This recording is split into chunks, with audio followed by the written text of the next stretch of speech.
वृक्षाबद्दल त्यांची खूप आवड आहे आणि मागील वर्षी त्यांनी तर असा एक उपक्रम राबवला की घराघरामधून आंब्याचा सीझन होता, त्या आंब्याच्या सीझन मध्ये त्या कोळी जमा केल्या.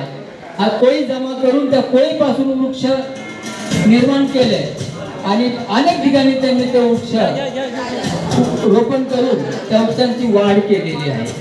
असे बी.आर. पाटील त्यांचं कौतुक करावं तेवढं कमीच आहे, म्हणून आम्ही बी.आर. पाटीलचं स्वागत करतो. मीनाताई आणि बी.आर. पाटील साहेब यांचं म्हणणं आहे की एक 4 ओळीचं गाणं त्यांनी लिहिलेलं आहे आणि त्यांचं म्हणणं आहे की ते गाणं मला या मंचावरच बोलायचं आहे. आता ते गाणं कशा प्रकारे मी तर सांगू शकत नाही, ते पाटील साहेबच सांगतील. तर मी सर्वांना विनंती करतो की ते 4 ओळीचं गाणं जरूर ऐकावं.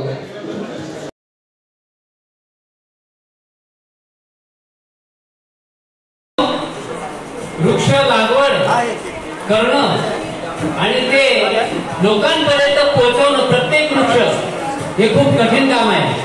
ते मी करत आहे जवळजवळ 4 वर्षापासून आणि दरवर्षी माझ्याकडून 700-800 झाडं मी लोकांना फ्री देतो, फ्री वाटतो आणि हे लेकराप्रमाणे बीजापासून मोठं रोप तयार होतं आणि मी ते लोकांना देतो. त्यात मला खूप मोठं समाधान आहे आणि वेगवेगळ्या ठिकाणी अनेक जिल्ह्यामध्ये माझे झाडं जातात. म्हणून मी एक हिंदी गाणं दिलेलं आहे आणि ते आपल्या समोर सादर करतोय. पेड़ लगाओ, पेड़ उगाओ, पेड़ लगाओ, पेड़ उगाओ, पेड़ जगाओ भाई. सुनो सुनो भाइयों बहनों, अक्का दाई माई, ला ला ला ला ला ला ला ला ला ला ला ला ला ला ला. प्यारा प्यारा देश हमारा, हिंदुस्तान है सबसे न्यारा, हरियाणा हो सबका नारा.